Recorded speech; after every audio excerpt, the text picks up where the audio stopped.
প্রিয় শিক্ষার্থী, আমরা আজকে যে বিষয় নিয়ে আলোচনা করব সেই বিষয়টি হলো মানব সম্পদ উন্নয়নে শিক্ষার প্রভাব। তিনটে গুরুত্বপূর্ণ শব্দ এখানে আছে। প্রথম শব্দ মানব সম্পদ, দ্বিতীয় শব্দ উন্নয়ন, তৃতীয় শব্দ শিক্ষা। তাহলে মানব সম্পদ এবং তার উন্নয়ন এবং সেই উন্নয়নে শিক্ষার যে প্রভাব, সেই বিষয় নিয়ে আমরা আজকে আলোচনা করব। তাহলে আমাদের এই বিষয়ে আলোচনা করতে গেলে প্রথমত যেটা জানতে হবে যে মানব সম্পদ কি এবং তার উন্নয়ন কিভাবে সম্ভব এবং সেই উন্নয়নে শিক্ষা কতটা গুরুত্বপূর্ণ ভূমিকা গ্রহণ করে বা শিক্ষা কিভাবে মানব সম্পদের উন্নয়নকে প্রভাবিত করতে পারে। আমরা যদি একদম আলোচনা শুরুতে যাই তাহলে আমাদের জানতে হবে যে মানব সম্পদ বা what is human resource development বা মানব সম্পদ উন্নয়ন কি। ইউনেস্কো একটা সংজ্ঞা দিয়েছে, সেটা হচ্ছে the process of increasing the knowledge, skills and capacities of all people in a society. In economic terms, it can be equated with investment in human capital. Human research development includes education, training, health, and nutrition as essential elements to improve the quality of human resources and enhance productivity and economic growth. তাহলে কি দাঁড়াচ্ছে? সমাজের প্রত্যেক মানুষের জন্য জ্ঞান, দক্ষতা এবং সক্ষমতা বৃদ্ধির একটি প্রক্রিয়া হচ্ছে মানব সম্পদ উন্নয়ন। প্রত্যেক মানুষ, সমাজের জাতি, ধর্ম, বর্ণ, রং, অর্থনৈতিক বৈষম্য নির্বিশেষে প্রত্যেক মানুষের জ্ঞান বৃদ্ধি, দক্ষতা বৃদ্ধি এবং তার মাধ্যমে জ্ঞান এবং দক্ষতা বৃদ্ধির মাধ্যমে সক্ষমতা বৃদ্ধির যে প্রক্রিয়া, তাই মানব সম্পদ উন্নয়ন। প্রথমত হিউম্যান ক্যাপিটাল ডেভেলপমেন্ট হয়। এবার হিউম্যান ক্যাপিটাল ডেভেলপমেন্টের মাধ্যমে একটা দেশের মানব সম্পদ উন্নয়ন হয়, হিউম্যান রিসোর্স ডেভেলপ করে। এবার অর্থনৈতিক দিক থেকে এটি মানব সম্পদ মূলধনের বিনিয়োগের সাথে সমান হতে পারে, কারণ অর্থনীতি মানব সম্পদ উন্নয়নের একটি গুরুত্বপূর্ণ অংশ। এটা ইউনেস্কো বলেছে, এটা আমার বা আপনাদের কথা নয়, ইউনেস্কো বলেছে। ইউনেস্কো কি বলছে? যে অর্থনৈতিক দিক থেকে এই মানব সম্পদ উন্নয়ন মানব মূলধনের বিনিয়োগের সাথে সমান হতে পারে। অর্থাৎ মানব মূলধনকে উন্নয়ন করার জন্য আমরা যে বিনিয়োগ করব বা রাষ্ট্র যে বিনিয়োগ করবে, তা সেই দেশের মানব সম্পদ উন্নয়নে কন্ট্রিবিউট করবে বা অবদান রাখবে। তাহলে হিউম্যান ক্যাপিটাল ডেভেলপমেন্টের মাধ্যমে বেসিক্যালি আমরা যেটা করি বা ফাইনালি আমরা যেটা করি সেটা হচ্ছে হিউম্যান রিসোর্স ডেভেলপ করি। মানব সম্পদ উন্নয়ন মন্ত্রক বা মানব সম্পদ উন্নয়ন ক্ষেত্রে শিক্ষা, প্রশিক্ষণ, স্বাস্থ্য এবং পরের বিষয়টি গুরুত্বপূর্ণ পুষ্টি, এই পুষ্টিকে গুরুত্বপূর্ণ উপাদান হিসেবে অন্তর্ভুক্ত করা হয়েছে। তাহলে কাকে কাকে অন্তর্ভুক্ত করেছে? শিক্ষাকে অন্তর্ভুক্ত করেছে। সকলের জন্য শিক্ষা, সকলের শিক্ষার অধিকার আছে, সকলকে শিক্ষিত করে তুলতে হবে, শিক্ষার মাধ্যমে মানব সম্পদের উন্নয়ন হবে। প্রশিক্ষণ, প্রশিক্ষিত করতে হবে, স্কিল ডেভেলপ করতে হবে। স্কিল ডেভেলপমেন্টের মধ্যে শুধু নলেজ দিলে হবে না, তাহলে স্কিল ডেভেলপমেন্টের জন্য তাদেরকে কি করতে হবে? প্রশিক্ষিত করতে হবে, ট্রেন্ড করতে হবে। তারপরে স্বাস্থ্য, প্রত্যেকের স্বাস্থ্য ডেভেলপ রাখতে হবে, মানে সুস্বাস্থ্যের অধিকারী যেন প্রত্যেক মানুষ হয় সেটা লক্ষ্য রাখতে হবে। আর কি করতে হবে? পুষ্টিকে গুরুত্বপূর্ণ উপাদান হিসাবে অন্তর্ভুক্ত করা হচ্ছে। পুষ্টি, প্রত্যেক মানুষ, বিশেষত প্রত্যেক শিশু যেন সুষম পুষ্টি পায় সেইটার দিকে লক্ষ্য রাখতে হবে। তাহলে ইউনেস্কো যে বিষয়গুলোতে গুরুত্ব দিয়েছে মানব সম্পদ উন্নয়নের ক্ষেত্রে সেটা হলো শিক্ষা, প্রশিক্ষণ, স্বাস্থ্য এবং পুষ্টি। তাহলে আমরা এই চারটে শব্দ থেকে যেটা পেতে পারি সেটা হচ্ছে যে আমরা বুঝতে পারছি যে মানব সম্পদ উন্নয়নে শিক্ষা কতটা প্রভাব ফেলতে পারে, কারণ শিক্ষা এবং প্রশিক্ষণ দুটোই শিক্ষার সঙ্গে যুক্ত। সুস্বাস্থ্যের অধিকারী হতে গেলে মানুষকে স্বাস্থ্য সম্বন্ধে শিক্ষিত হতে হবে এবং মানুষের সুস্বাস্থ্য বজায় রাখার জন্য যে মেডিকেল এডুকেশন আছে বা এই যে আমাদের ডাক্তার, নার্স, বিভিন্ন ফার্মাসিস্ট তৈরি করার যে শিক্ষা ব্যবস্থা, সেই শিক্ষা ব্যবস্থাকে উন্নত করতে হবে। এবং পুষ্টি, একটা মানুষের কতটা পুষ্টি দরকার, সুষম পুষ্টি কাকে বলে, সেই সেগুলো জানতে গেলেও শিক্ষার প্রয়োজন আছে। তাহলে চারটে শব্দ, শিক্ষা, প্রশিক্ষণ, স্বাস্থ্য, পুষ্টি, এই চারটে ক্ষেত্রেই কিন্তু আমরা দেখছি সব থেকে গুরুত্বপূর্ণ বিষয় এবং সব থেকে গুরুত্বপূর্ণ শব্দ হলো শিক্ষা। তাহলে আমরা এই যে ডেফিনেশন পেলাম, ইউনেস্কো যে হিউম্যান রিসোর্স ডেভেলপমেন্টের যে ডেফিনেশন বা সংজ্ঞা দিয়েছে, তার মধ্যেই আমরা এটা বুঝতে পারছি যে শিক্ষা কিভাবে মানব সম্পদ উন্নয়নকে গুরুত্বপূর্ণভাবে প্রভাবিত করে। এবারে মানব সম্পদ উন্নয়ন কি, আমরা যদি এটাকে একটু ভাগ ভাগ করে দেখি তাহলে প্রথমেই দেখবো যে মানব সম্পদ উন্নয়ন বলতে শ্রমশক্তির দক্ষতা উন্নয়ন এবং উন্নয়নের প্রক্রিয়াকে বোঝায়। তাহলে মানুষের যে শ্রম শক্তি, একটা মানুষ কতটা কাজ করতে পারে বা কী কাজ করতে পারে, সেই কাজ সম্বন্ধে তাকে এডুকেট করলে, তাকে প্রশিক্ষিত করলে সেই কাজের দক্ষতা তার বৃদ্ধি পাবে। তাহলে একটা মানুষের শ্রমশক্তির দক্ষতা উন্নয়ন করতে গেলে তার শিক্ষা এবং প্রশিক্ষণ দরকার। এই শিক্ষা এবং প্রশিক্ষণ হচ্ছে প্রক্রিয়া। তাহলে মানব সম্পদ উন্নয়ন বলতে আমরা কি বুঝলাম? শ্রমশক্তির দক্ষতা উন্নয়ন এবং উন্নয়নের প্রক্রিয়া। দ্বিতীয়ত আমরা বলি যে প্রশিক্ষণ, কেরিয়ার উন্নয়ন, সাংগঠনিক বিকাশ এবং কর্মদক্ষতা বা কর্মক্ষমতার ব্যবস্থাপনা তৈরির জন্য মানব সম্পদ উন্নয়ন। তাহলে প্রশিক্ষিত করার জন্য প্রত্যেক মানুষের স্কিল ডেভেলপমেন্টের জন্য তাদের প্রশিক্ষণ দেওয়া হয়। যেমন শিক্ষকতা পেশার দক্ষতা আরও বৃদ্ধি করার জন্য তাদেরকে বিভিন্ন রকম শিক্ষণ বা শিক্ষক প্রশিক্ষণ দেওয়া হয়, যেটা আমাদের দেশে বিএড বা এমএড কোর্স আছে, বা তার সাথে সাথে ইন সার্ভিস টিচার এডুকেশন প্রোগ্রামগুলো আছে, সেইগুলোর মাধ্যমে তাদের প্রশিক্ষিত করা হয়। কেরিয়ার উন্নয়ন, প্রত্যেক ব্যক্তির কেরিয়ার উন্নয়ন। একজন শিশু যখন জন্মায় সেখান থেকে সে ডাক্তার হবে বা ইঞ্জিনিয়ার হবে বা মাস্টারমশাই হবে বা দিদিমণি হবে বা যে কোনো ব্যবসার সঙ্গে যুক্ত হবে, সেইটার জন্য তাকে প্রথমে সেই বিষয়ে শিক্ষিত হতে হয়। প্রথমত আমরা ইসিসি আছে, early child care education, primary education, secondary education অবধি সবাই হয়তো একই রকম শিক্ষা গ্রহণ করি। তারপরে যে স্পেশালাইজেশনে যেতে চায় সেই স্পেশালাইজেশনের জন্য বিশেষ শাখার বা স্ট্রিমের যে শিক্ষা ব্যবস্থা আছে সেটাই আমরা চলে যাই। তাহলে মানুষ তার কেরিয়ারকে উন্নয়ন করার জন্য, কেরিয়ারকে উন্নয়নের মাধ্যমে মানব সম্পদের উন্নয়ন হয়। আর এই কেরিয়ারকে উন্নয়নের জন্য শিক্ষার প্রয়োজন। সাংগঠনিক বিকাশ, সংগঠন করার যে ক্ষমতা, সংগঠন করার অধিকার, এইটার জন্য মানুষকে আরও বেশি শিক্ষিত করে তুলতে হয় এবং সংগঠন করার ক্ষমতার মাধ্যমেও মানব সম্পদের বিকাশ হয়। এই সর্বোপরি এই যে প্রশিক্ষণ এবং কেরিয়ার উন্নয়ন এবং সাংগঠনিক বিকাশের মাধ্যমে কি হয়?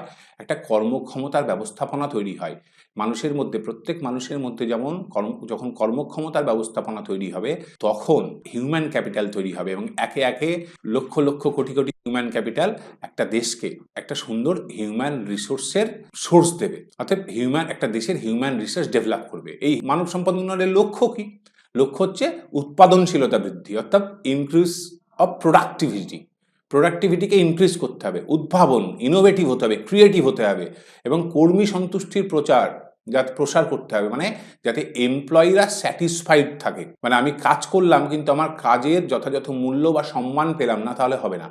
তাহলে মানব সম্পদ উন্নয়নের লক্ষ্য হচ্ছে দেশের উৎপাদনশীলতা বৃদ্ধি, মানুষের উৎপাদনশীলতা বৃদ্ধি এবং তার মাধ্যমে দেশের উৎপাদনশীলতা বৃদ্ধি, ইনোভেটিভ কনসেপ্ট তৈরি করা অর্থাৎ উদ্ভাবনী শক্তির বিকাশ ঘটানো এবং মানুষের যাতে মন সুস্থ থাকে, শরীর এবং মন সম্পর্কযুক্ত, মানুষের মন সুস্থ রাখার জন্য কর্মী সন্তুষ্টি, এমপ্লয়ি স্যাটিসফ্যাকশনের প্রসার ঘটানো, এটাই মানব সম্পদ উন্নয়ন। এরপরে আমরা আসবো হচ্ছে মানব সম্পদের বর্তমান অবস্থা। আমাদের দেশে ভারতে মানব সম্পদের বর্তমান কি অবস্থায় আছে আমরা জানি। আমরা পৃথিবীর দ্বিতীয় বৃহত্তম জনসংখ্যার দেশ। এখন জনসংখ্যা 140 কোটির ওপরে।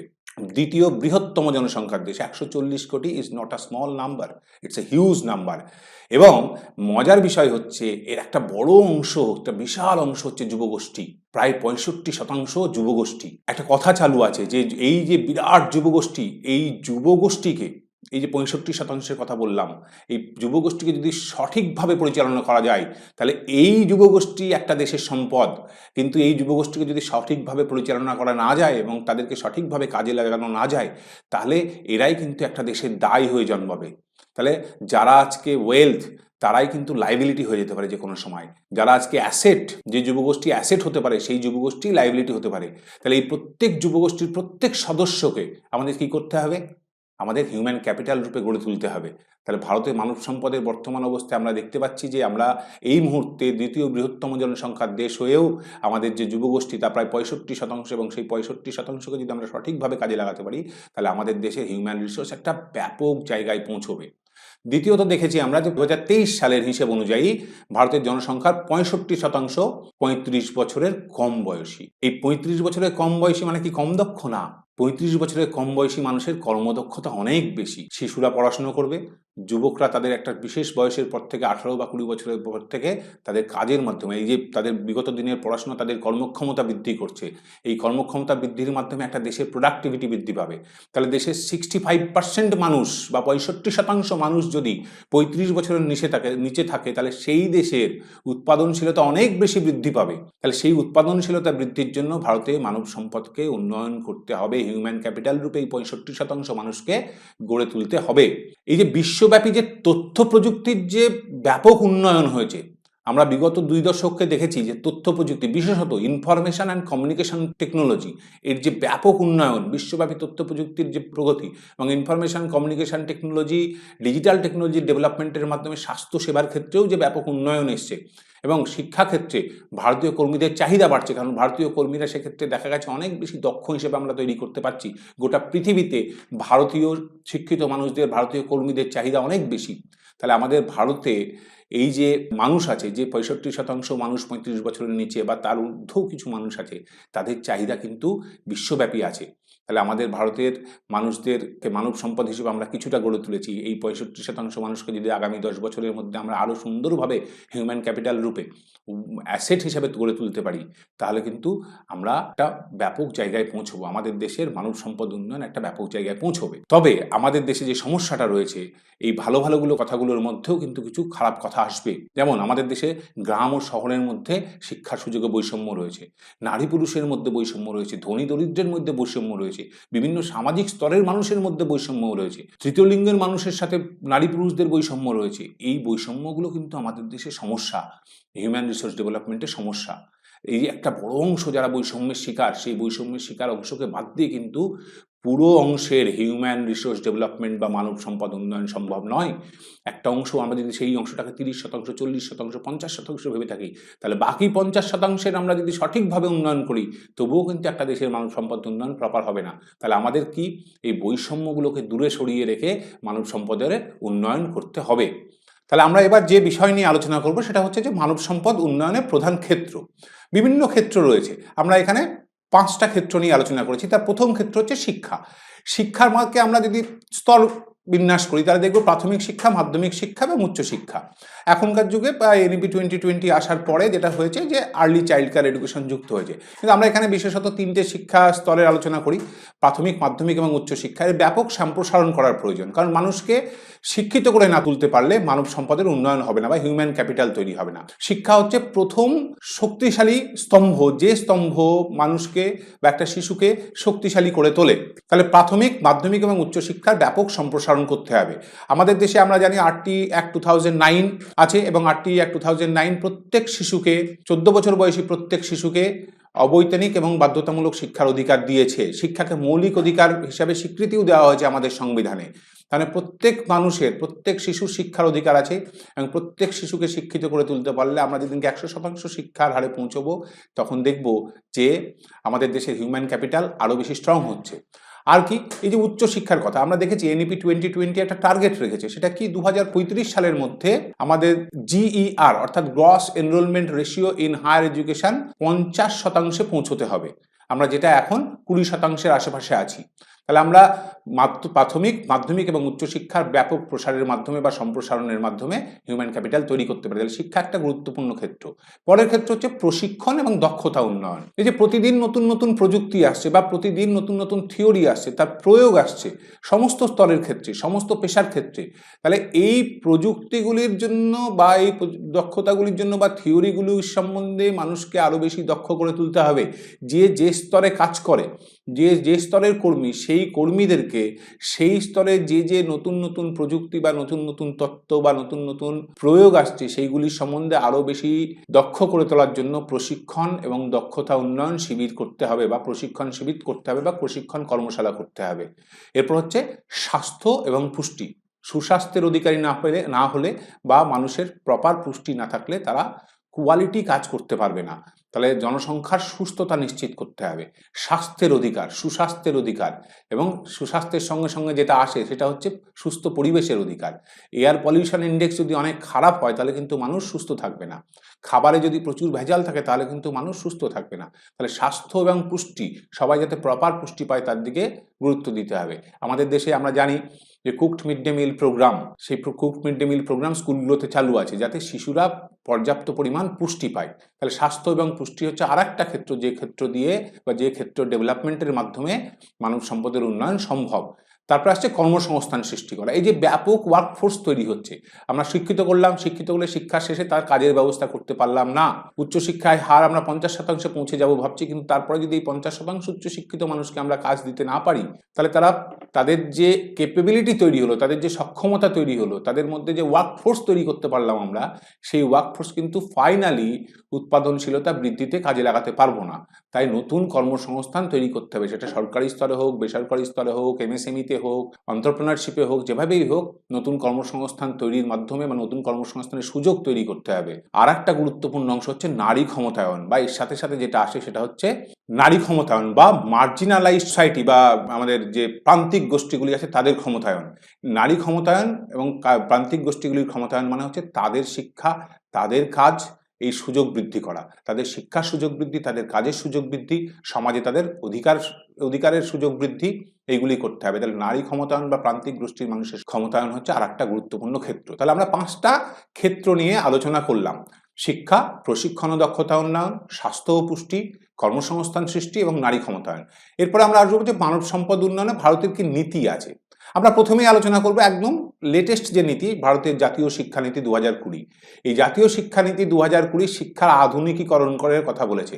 আধুনিকীকরণ মানে কি আমাদের ঐতিহ্যকে ভুলে যাব না, সাধারণত 3টে বিষয়কে একসঙ্গে রেখে নতুন শিক্ষানীতি তৈরি হয়েছে: ক্লাসিক্যাল হেরিটেজ বা glorious heritage of Indian culture বা ইন্ডিয়া, তার সঙ্গে সঙ্গে আধুনিক যে তথ্য প্রযুক্তির উন্নয়ন সেটা, এবং গ্লোবাল স্ট্যান্ডার্ড অফ এডুকেশন। এই 3টেকে অ্যামালগামেট করে, 3টের সংযুক্তিকরণের মাধ্যমে একটা নতুন শিক্ষা ব্যবস্থার কথা বলা হচ্ছে, যে শিক্ষা ব্যবস্থা মাধ্যমে হলিস্টিক ডেভেলপমেন্ট অফ ইন্ডিভিজুয়াল হবে, হলিস্টিক প্রত্যেক ব্যক্তির সর্বাঙ্গীন উন্নতি হবে, এবং তার মাধ্যমে হিউম্যান ক্যাপিটাল তৈরি হবে যারা শুধু দেশ নয় গোটা পৃথিবীকে কন্ট্রিবিউট করবে, তার পৃথিবীর উন্নতিতে অবদান রাখবে। এরপর হচ্ছে দক্ষ Bharat mission, skill India mission. এই স্কিল ইন্ডিয়া মিশন কি করে? কর্মসংস্থান ভিত্তিক প্রশিক্ষণ দিয়ে থাকে। এই কর্মসংস্থান ভিত্তিক প্রশিক্ষণের মাধ্যমে বিভিন্ন মানুষকে ভোকেশনাল ট্রেনিং দিয়ে বা কর্মের কাজের বিষয়ভিত্তিক ট্রেনিং দিয়ে তাদেরকে দক্ষ করে তোলা হয়, দিয়ে মানুষের প্রত্যেক বা দেশের প্রত্যেক নাগরিককে যাতে তারা বিভিন্ন কাজের সঙ্গে সংযুক্ত হতে পারে সেই কাজগুলো করে থাকে, তাদের দক্ষতা বৃদ্ধি করে। এটার নাম হচ্ছে দক্ষ ভারত মিশন। তারপরে আমাদের আছে আত্মনির্ভর ভারত অভিযান। এই আত্মনির্ভর ভারত অভিযান কি করছে? আত্মনির্ভর ভারত অভিযান কর্মসংস্থান এবং অর্থনৈতিক স্বাধীনতা বৃদ্ধি করছে। প্রত্যেক মানুষকে আত্মনির্ভর হতে হবে, এবং প্রত্যেক মানুষ আত্মনির্ভর হলে, উৎপাদনশীলতা বৃদ্ধি পেলে, আমাদের দেশে যা যা প্রয়োজন সেই প্রত্যেকটা জিনিস যদি আমরা আমাদের নিজেদের দেশে তৈরি করতে পারি, উৎপাদন করতে পারি, আমাদের বিদেশের কাছে হাত পেতে না থাকতে হয়, বিদেশ থেকে আমদানি করব সেই ভাবনায় না থাকতে হয়, আমাদের প্রয়োজন আমরা নিজেরা মেটাতে পারি, তাহলে একটা আত্মনির্ভর ভারত তৈরি হবে। এবং এই লক্ষ্যে আমাদের বর্তমানে যে সরকার আছে সেই সরকার গুরুত্বপূর্ণ ভূমিকা গ্রহণ করে আত্মনির্ভর ভারত অভিযান শুরু করেছেন। আর একটা আছে make in India, everything should be produced in India, ভারতে তৈরি হবে। মেক ইন ইন্ডিয়া শিল্পক্ষেত্রে কর্মসংস্থান সৃষ্টির মাধ্যমে, এবং সমস্ত ধরনের প্রয়োজনীয় জিনিস আমাদের দেশে তৈরি করা, বিদেশে তৈরি করা জিনিস আমদানি করে সেটা এখানে বিক্রি করে আমাদের প্রয়োজনীয়তা মেটাতে গেলে কি হবে? আমাদের অর্থনীতির ভিত্তি দুর্বল হবে, আমরা স্বয়ংসম্পূর্ণ সেটা বলতে পারবো না, আমাদের দেশের যে উপার্জিত অর্থ বা শক্তি সেগুলো অন্য দেশে পরিচালিত হয়ে যাবে। প্লাস আমরা আমাদের দেশের যে ওয়ার্কফোর্স তৈরি হচ্ছে মানুষকে এডুকেট করার মাধ্যমে, শিশুদের এডুকেট করার মাধ্যমে, সেই ওয়ার্কফোর্সকে আমরা আমাদের দেশে কাজে লাগাতে পারবো না। তাহলে মেক ইন ইন্ডিয়ায় কি হচ্ছে? সবকিছু যেমন আমাদের দেশে প্রস্তুত হবে, তেমন আমাদের দেশে যে ওয়ার্কফোর্স, যে হিউম্যান ক্যাপিটাল তৈরি হচ্ছে তাদেরকেও আমরা আমাদের দেশে কাজে লাগাতে পারবো। That is make in India. এরপর আছে ডিজিটাল ইন্ডিয়ার কনসেপ্ট। ডিজিটাল ইন্ডিয়া আমরা জানি যে তথ্য প্রযুক্তির উন্নয়নের মাধ্যমে গোটা পৃথিবীতে এখন ডিজিটাল ওয়ার্ল্ড হিসেবে আমরা আখ্যায়িত করতে পারি।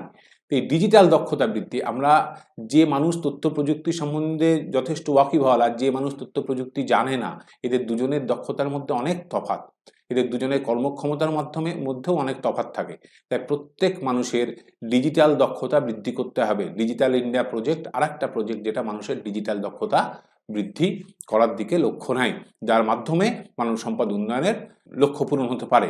তাহলে আমরা যে নীতিগুলি আলোচনা করলাম সেই নীতিগুলি একদম আধুনিক যে নীতিগুলি, তার মধ্যে আছে ভারতের জাতীয় শিক্ষানীতি 2020, দক্ষ ভারত মিশন, আত্মনির্ভর ভারত অভিযান, মেক ইন ইন্ডিয়া এবং ডিজিটাল ইন্ডিয়া।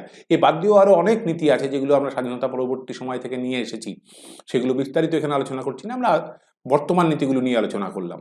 এরপর হচ্ছে শিক্ষা এবং প্রশিক্ষণের ভূমিকা। ভারতের শিক্ষা ব্যবস্থায় সংস্কার এবং কারিগরি শিক্ষার গুরুত্ব, এইটা করতে হবে আমাদের। কি করতে হবে? ভারতের শিক্ষা ব্যবস্থাকে সংস্কার করতে হবে, দিয়ে যুগোপযোগী করে তুলতে হবে, কর্মোপযোগী তুলে তুলতে হবে, স্কিল ডেভেলপ করতে হবে, হলিস্টিক ডেভেলপমেন্ট, আরও কর্মসংস্থানমুখী শিক্ষা ব্যবস্থা তৈরি করতে হবে, এবং তার জন্য কি করতে হবে? কারিগরি শিক্ষার উপরে গুরুত্ব প্রদান করতে হবে। পরের কাজ হচ্ছে শিক্ষার সম্প্রসারণ করা। আমরা আগেই বলেছি যে জাতীয় শিক্ষানীতি 2020 শিক্ষার সম্প্রসারণের কথা বলেছে, 8টি 2000 নেট শিক্ষার সম্প্রসারণের কথা বলেছে। এবারে এই শিক্ষা সম্প্রসারণে কি আছে? সরকারি উদ্যোগ নিতে হবে, যে সার্বজনীন প্রাথমিক শিক্ষা ব্যবস্থা, যেটা সর্বশিক্ষা অভিযান দিয়ে শুরু হয়েছিল, বা তার আগে education for all, inclusive education, তারপরে সর্বশিক্ষা অভিযান, এবং পরবর্তীকালে 8টি অ্যাক্ট 2009, এগুলো দিয়ে সরকারি উদ্যোগে সার্বজনীন শিক্ষা বা শিক্ষার সার্বজনীকরণের ব্যবস্থা করা হয়েছিল। আর বেসরকারি খাতেরও কিছু অবদান রয়েছে ক্ষেত্রে। বিভিন্ন বেসরকারি টেকনোলজি ইনস্টিটিউশন রয়েছে, শিক্ষক প্রশিক্ষণ মহাবিদ্যালয় রয়েছে, ইভেন স্কুল রয়েছে, বিভিন্ন বেসরকারি কর্পোরেট প্রশিক্ষণ কর্মসূচি রয়েছে, যারা আমাদের দেশের মানুষের জন্য যে শিক্ষা ব্যবস্থা, সেই শিক্ষার প্রসারে যথেষ্ট সহায়তা করে।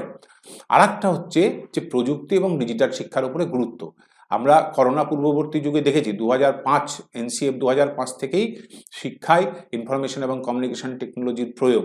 কিন্তু করোনা পরবর্তী যুগে বা করোনার সময় থেকে আমরা দেখলাম যে কিভাবে আমরা অনলাইন ক্লাসরুম পেলাম, গুগল ক্লাসরুম পেলাম, আমরা কিভাবে ব্লেন্ডেড ক্লাসরুম পেলাম। এই যে ক্লাসরুমগুলো পেলাম, এর ফলে আমরা বিভিন্ন রকম অনলাইন কোর্স ডেভেলপ করতে পারলাম। আমরা যে ব্যবস্থার মাধ্যমে এখন পড়াশোনা করছি, এইটা স্বয়ংপ্রভা আমাদের ইউজিসির একটা অংশ। এই স্বয়ংপ্রভা চ্যানেলের মাধ্যমে অনলাইন পড়াশোনা করা বা সেলফ বেসড লার্নিংয়ের একটা পার্ট। তাহলে এই যে ই লার্নিং প্রচারের জন্য কোর্সেরা রয়েছে, ইউডেমি রয়েছে, এরকম বিভিন্ন সংস্থা রয়েছে যারা ই লার্নিংকে প্রচার করে। এই অনলাইন শিক্ষার প্রচার করতে হবে, প্রসার ঘটাতে হবে। এই তিনটে ক্ষেত্র আমরা শিক্ষার ক্ষেত্রে দেখতে পারি। তাহলে শিক্ষার ব্যাপক বা শিক্ষা ব্যবস্থায় সংস্কার এবং কারিগরি শিক্ষার উপরে গুরুত্ব দেওয়া, শিক্ষার সম্প্রসারণ এবং প্রযুক্তি এবং ডিজিটাল শিক্ষার প্রচার বা প্রযুক্তি বা ডিজিটাল শিক্ষার উপরে গুরুত্ব দেওয়া। এরপর আসবে কর্মসংস্থান এবং মানব সম্পদ উন্নয়ন। কর্মসংস্থান কেন প্রয়োজন? বেকারত্ব দূরীকরণের জন্য। তাহলে বেকারত্ব কমানোর জন্য দক্ষতা ভিত্তিক কর্মসংস্থান তৈরি করতে হবে। যে বিষয়ে দক্ষ, তাকে সেই বিষয়ের কাজে লাগাতে হবে, তার দক্ষতা যেন দেশের উৎপাদনশীলতা বৃদ্ধিতে কাজে লাগে। তাহলে কি করতে হবে? তার জন্য যত বেশি মানুষকে আমরা দক্ষ করে তুলব, যত বেশি মানুষকে শিক্ষিত করে তুলব, তত বেশি কর্মসংস্থানের সুযোগ তৈরি করতে হবে। তার জন্য আমাদের দরকার নতুন কর্মসংস্থানের সুযোগ। এই নতুন কর্মসংস্থানের সুযোগের মধ্যে এরকম নয় যে আগে একটা সময় কৃষি আমাদের পেশা ছিল বা মৎস্যজীবিতা আমাদের পেশা ছিল, এখন বিভিন্ন আরো সেক্টর তৈরি হয়েছে, যেমন তথ্য প্রযুক্তি। বিগত 20-30 বছরে তথ্য প্রযুক্তি কর্মসংস্থানের বিরাট জায়গা। কৃষি কিন্তু এখনো কর্মসংস্থানের একটা বিরাট জায়গা। কৃষির আধুনিকীকরণের মাধ্যমে কৃষিতেও কর্মসংস্থান বৃদ্ধি করা যায়। এরকম নয় যে একজন কৃষক মানে সে নিচু স্তরের মানুষ। আমরা আমাদের দেশেরই কিছু অংশ আছে, যেমন পাঞ্জাবে যদি দেখি, অনেক মানুষ নিজেরা চাকরি ছেড়ে দিয়েও কৃষিকাজের সঙ্গে নিজেদের যুক্ত রাখে, যে তার মাধ্যমে তারা প্রচুর উপার্জন করে, এবং সেই উপার্জন শুধু নিজের ডেভেলপমেন্ট নয়, কৃষির মাধ্যমে আমাদের ভারতের যে খাবারের প্রয়োজন, সেই খাদ্যের একটা বড় অংশের প্রয়োজনীয়তা তারা পূরণ করে। তাহলে তথ্য প্রযুক্তি, কৃষি, স্বাস্থ্যসেবা আমাদের দেশে এখনো অপর্যাপ্ত। এটাকে পর্যাপ্ত করে তোলার জন্য কি দরকার? হিউজ ওয়ার্কফোর্স দরকার, ডাক্তার দরকার, নার্স দরকার, হেলথ ওয়ার্কার দরকার। এই health worker, doctor, nurse produce করতে হবে শিক্ষা সম্প্রসারণের মাধ্যমে, এবং প্রডিউস করে তাদেরকে কাজে লাগাতে হবে যাতে একই রকমভাবে স্বাস্থ্যের উন্নতি ঘটিয়ে মানব সম্পদের উন্নতি ঘটানো যায়। পরিষেবা কাজ, সার্ভিস সেক্টর যেগুলো আছে, সেই সার্ভিস সেক্টরগুলোতেও প্রচুর কর্মসংস্থানের সৃষ্টি করা যেতে পারে। আর হচ্ছে স্টার্ট আপ সংস্কৃতি, নতুন নতুন কাজের জায়গা তৈরি করা। স্টার্ট আপ সংস্কৃতি, প্রত্যেকে যেন নিজের একটা স্টার্ট আপ তৈরি করতে পারে। সবাই চাকরি পাবে বা সরকারি চাকরি পাবে এরকম নয়। পড়াশোনা শেষ করা মানে পড়াশোনার শেষে একটা কর্মসংস্থান প্রয়োজন। সেই কর্মসংস্থান সবসময় সরকারি চাকরি বা বেসরকারি চাকরি নয়। অনেকে এন্টারপ্রেনার হবে, তারা নিজে নিজে নতুন নতুন কাজের শুরু করবে, সেই কাজের মাধ্যমে তাদের সম্পদ ডেভেলপ করবে, এবং তার মাধ্যমে দেশের উৎপাদনশীলতা বৃদ্ধি হয়ে দেশের মানব সম্পদেরও উন্নয়ন হবে। এরপরে আসবো যে আমাদের দেশে মানব সম্পদ উন্নয়নের ক্ষেত্রে যে চ্যালেঞ্জগুলো রয়েছে। প্রথম হচ্ছে শিক্ষা ও দক্ষতার মধ্যে ফারাক। আমাদের যে তথাকথিত শিক্ষা ব্যবস্থা আছে বা এখন অবধি যে শিক্ষা ব্যবস্থা আছে, সেই শিক্ষা ব্যবস্থা কিন্তু একটা স্কিল গ্যাপ তৈরি করছে। মানে এডুকেশন প্রপারলি স্কিল ডেভেলপ করতে পারছে না।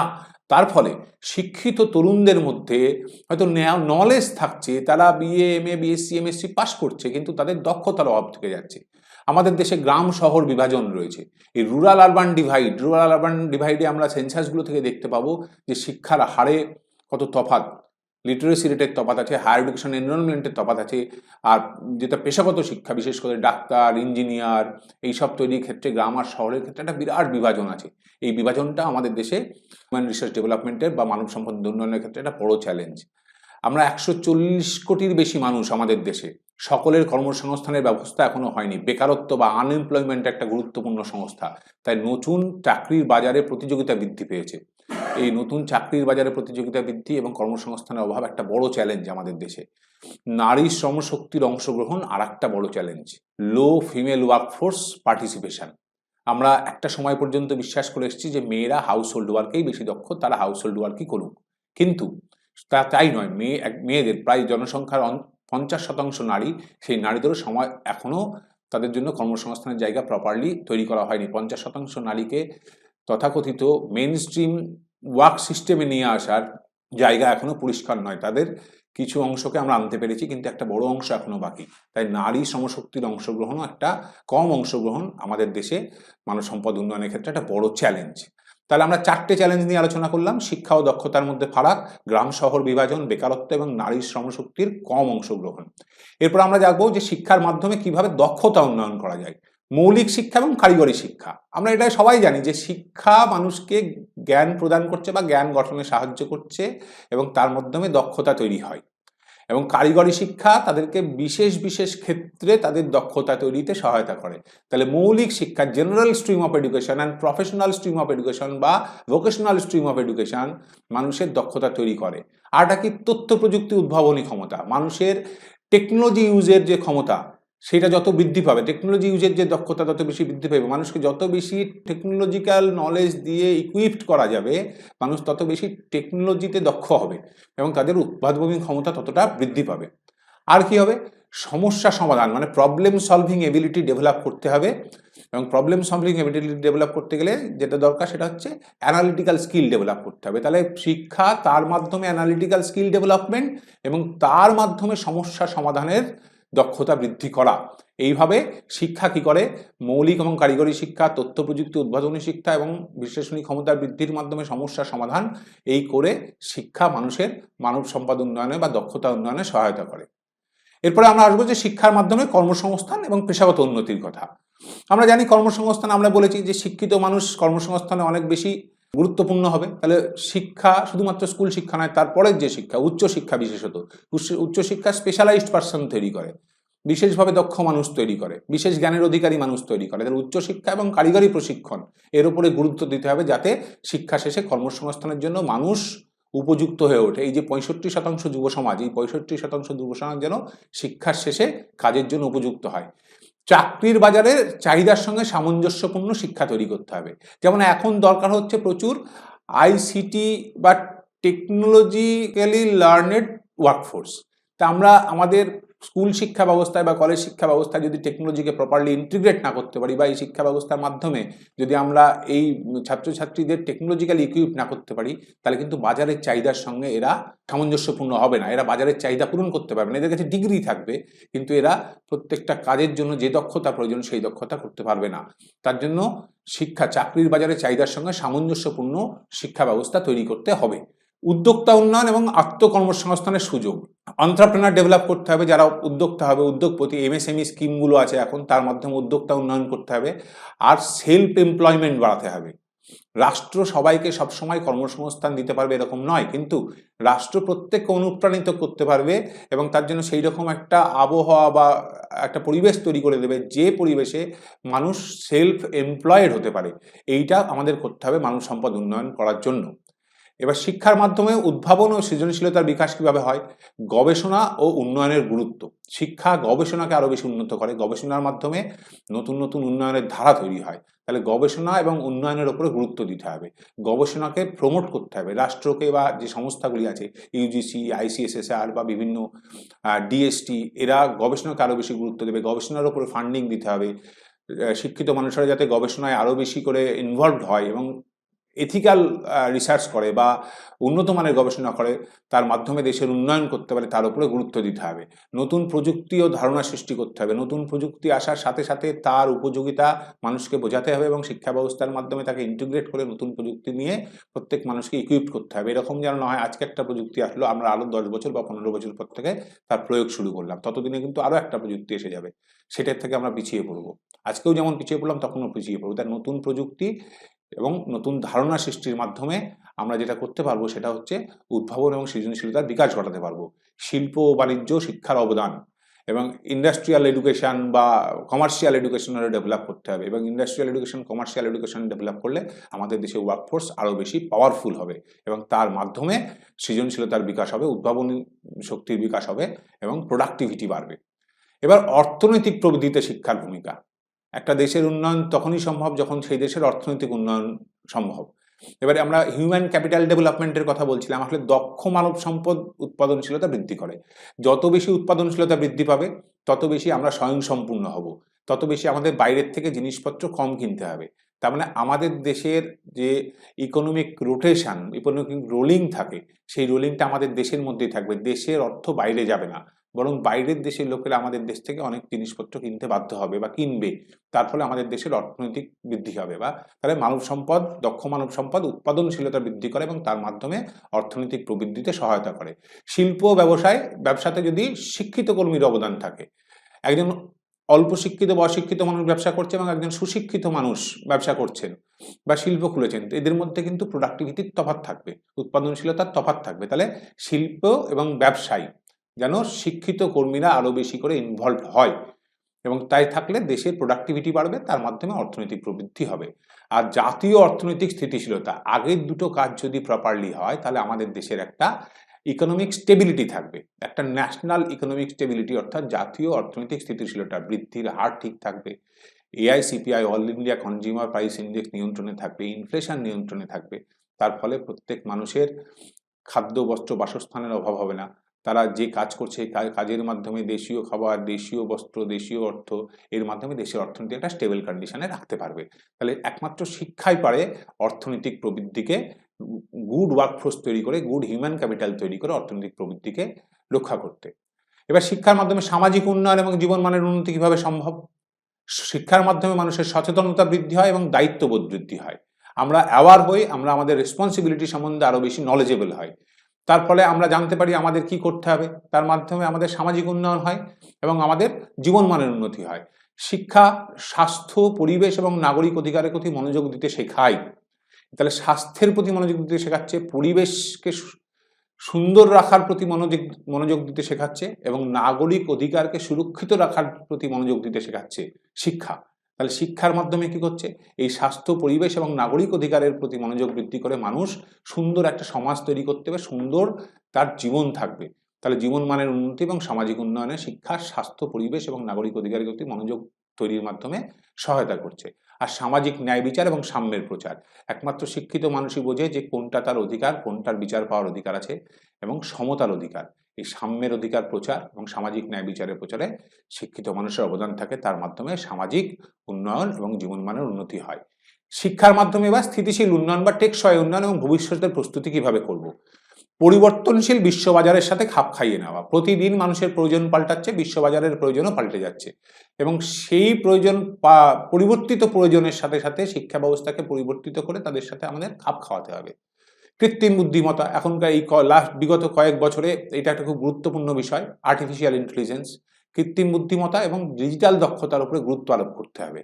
আর বৈশ্বিক প্রতিযোগিতা, অর্থাৎ গ্লোবাল কম্পিটিশনে আমাদের এগিয়ে যাওয়ার জন্য শিক্ষাকে কাজে লাগাতে হবে। তাহলে শিক্ষার ক্রমাগত সংস্কার, রিফরমেশন, ডেভেলপমেন্ট, এসব করে করে বিশ্ববাজারের সঙ্গে খাপ খাইয়ে নিয়ে কৃত্রিম বুদ্ধিমত্তা এবং ডিজিটাল দক্ষতার উপরে গুরুত্ব দিয়ে আমরা যাতে ওয়ার্ল্ডলি কম্পিটিশন, অর্থাৎ বৈশ্বিক প্রতিযোগিতায় এগিয়ে থাকতে পারি, সেইটা যদি করতে পারি তাহলে আমাদের দেশের হিউম্যান ক্যাপিটাল বা হিউম্যান রিসোর্স অনেক বেশি স্ট্রং হবে।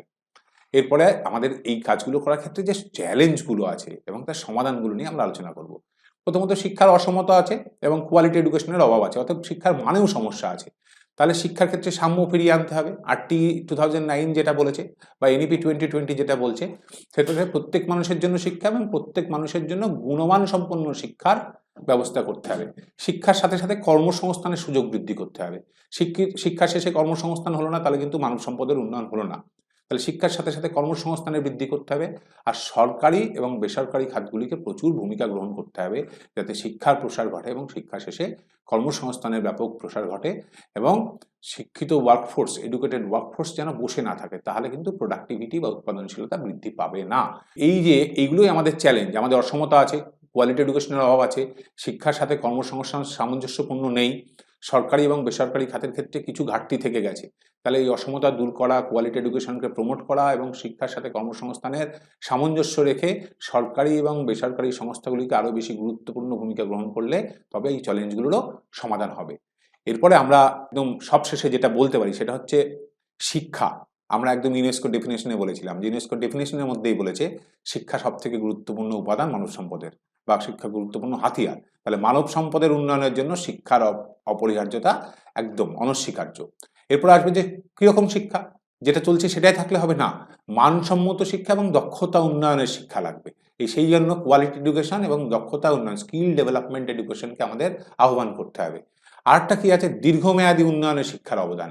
লং লাস্টিং টেম্পোরাল ডেভেলপমেন্ট হলে হবে না, ইউনিভার্সাল ডেভেলপমেন্ট এবং লং লাস্টিং ডেভেলপমেন্টের কথা ভাবতে হবে। দীর্ঘমেয়াদী উন্নয়ন যেন হয়, শুধু আজকের প্রজন্মের জন্য উন্নয়ন করলে হবে না, পরবর্তী প্রজন্মের জন্য আমাদের উন্নয়ন করতে হবে। আজকের প্রজন্মে যা কিছু ব্যবহার করে নিলে তাদের সুযোগ সুবিধা গ্রহণ করে নেওয়া এবং পরবর্তী প্রজন্ম বঞ্চিত হবে, এরকম করলে হবে না। আমাদের যে উন্নয়ন করতে হবে সেটা দীর্ঘমেয়াদী স্থিতিশীল উন্নয়নে শিক্ষার অবদান গুরুত্বপূর্ণ। শিক্ষাই একমাত্র শেখায় যে কিভাবে দীর্ঘমেয়াদী এবং স্থিতিশীল উন্নয়ন সম্ভব। শিক্ষার নিরন্তর বিনিয়োগের আহ্বান। আমরা প্রায় 50-এর দশক থেকে শিক্ষায় 6% জিডিপির খরচ করব ভেবে আসছি, কিন্তু আজ অব্দি করে উঠতে পারিনি। কিন্তু সরকারি এবং বেসরকারি ক্ষেত্রে আরও বেশি বেশি বিনিয়োগ শিক্ষার ক্ষেত্রে করতে হবে এবং করার মাধ্যমে আমরা দেশের ওয়ার্কফোর্সকে আরও বেশি হিউম্যান ক্যাপিটাল রূপে কনভার্ট করতে পারবো। এরপরে আসছে লাইফ লং এডুকেশন বা আজীবন শিক্ষা এবং আজীবন দক্ষতা বিকাশের জন্য উৎসাহ দিতে হবে মানুষকে। এইগুলো যদি আমরা করে উঠতে পারি, এগুলো আমরা করি অলরেডি, এগুলো করার মাধ্যমে আমরা আমাদের দেশের হিউম্যান ক্যাপিটাল ডেভেলপমেন্টের মাধ্যমে হিউম্যান রিসোর্স ডেভেলপ করি, অর্থাৎ মানব সম্পদের উন্নয়ন করি। এগুলোকে আরও বেশি করে করলে মানব সম্পদের সত্যিকারের উন্নয়ন হবে। তাহলে আমরা আজকের আলোচনা থেকে যে প্রশ্নগুলো করতে পারি সেটা হচ্ছে মানব সম্পদ উন্নয়ন বলতে কি বোঝায়। আমরা আলোচনা করেছি যে যে বিষয়ে মানব সম্পদের শিক্ষা, স্বাস্থ্য, পুষ্টি, এই সমস্ত বিষয়গুলিতে মানুষের প্রশিক্ষণ, বিষয়গুলিতে উন্নতি করাকেই মানব সম্পদ উন্নয়ন বোঝায়, যাতে মানুষ হিউম্যান ক্যাপিটাল রূপে পরিবর্তিত হয়ে একটা দেশের হিউম্যান রিসোর্স ডেভেলপমেন্টে সহায়তা করে। মানব সম্পদ বিকাশের মূল উপাদানগুলি আমরা আলোচনা করেছি। পরের প্রশ্ন আছে শিক্ষার মাধ্যমে মানব সম্পদ উন্নয়নের ক্ষেত্রে চ্যালেঞ্জগুলি কি কি। আমরা বলেছি বৈষম্য আছে, কোয়ালিটি এডুকেশনের অভাব আছে, সকলের শিক্ষার সঙ্গে কর্মসংস্থানের সামঞ্জস্য নেই, বিশ্ববাজারের যে চাহিদা তার সঙ্গে সামঞ্জস্যপূর্ণ শিক্ষা এখনো আমরা করে তুলতে পারিনি, এগুলো আমাদের সমস্যা। এবার কিভাবে সাহায্য করে, শিক্ষা কিভাবে মানব সম্পদ উন্নয়নে সাহায্য করে? শিক্ষা কোয়ালিটি মানুষ তৈরি করে, শিক্ষা মানুষকে গুড ওয়ার্কফোর্স হিসেবে উন্নীত করে, শিক্ষা মানুষকে বিশ্ববাজারের চাহিদার সঙ্গে সামঞ্জস্যপূর্ণ করে তোলে, শিক্ষা মানুষের ডিজিটালি ইকুইপড করে। এই সমস্ত কিছুর মাধ্যমে শিক্ষা মানব সম্পদ উন্নয়নে সাহায্য করে। তাহলে আমরা আজকে যেটা বুঝতে পারলাম সেটা হচ্ছে যে মানব সম্পদ উন্নয়ন প্রয়োজন একটা দেশের উন্নয়নের জন্য, পৃথিবীর উন্নয়নের জন্য। এবং মানব সম্পদ উন্নয়নের জন্য কি প্রয়োজন? প্রত্যেক মানুষকে হিউম্যান ক্যাপিটাল রূপে গড়ে তুলতে হবে। এবং এই হিউম্যান ক্যাপিটাল রূপে গড়ে তুলতে গেলে সবথেকে গুরুত্বপূর্ণ বিষয় হচ্ছে শিক্ষা। শিক্ষার মাধ্যমেই একটা শিশুকে যখন সে পূর্ণাঙ্গ মানুষে পরিণত হবে তখন তাকে হিউম্যান ক্যাপিটাল রূপে পরিবর্তিত করা যায় বা গড়ে তোলা যায়, এবং তার মাধ্যমে একটা দেশের হিউম্যান রিসোর্স ডেভেলপ করা যায় বা মানব সম্পদের উন্নয়ন ঘটানো যায়। ধন্যবাদ।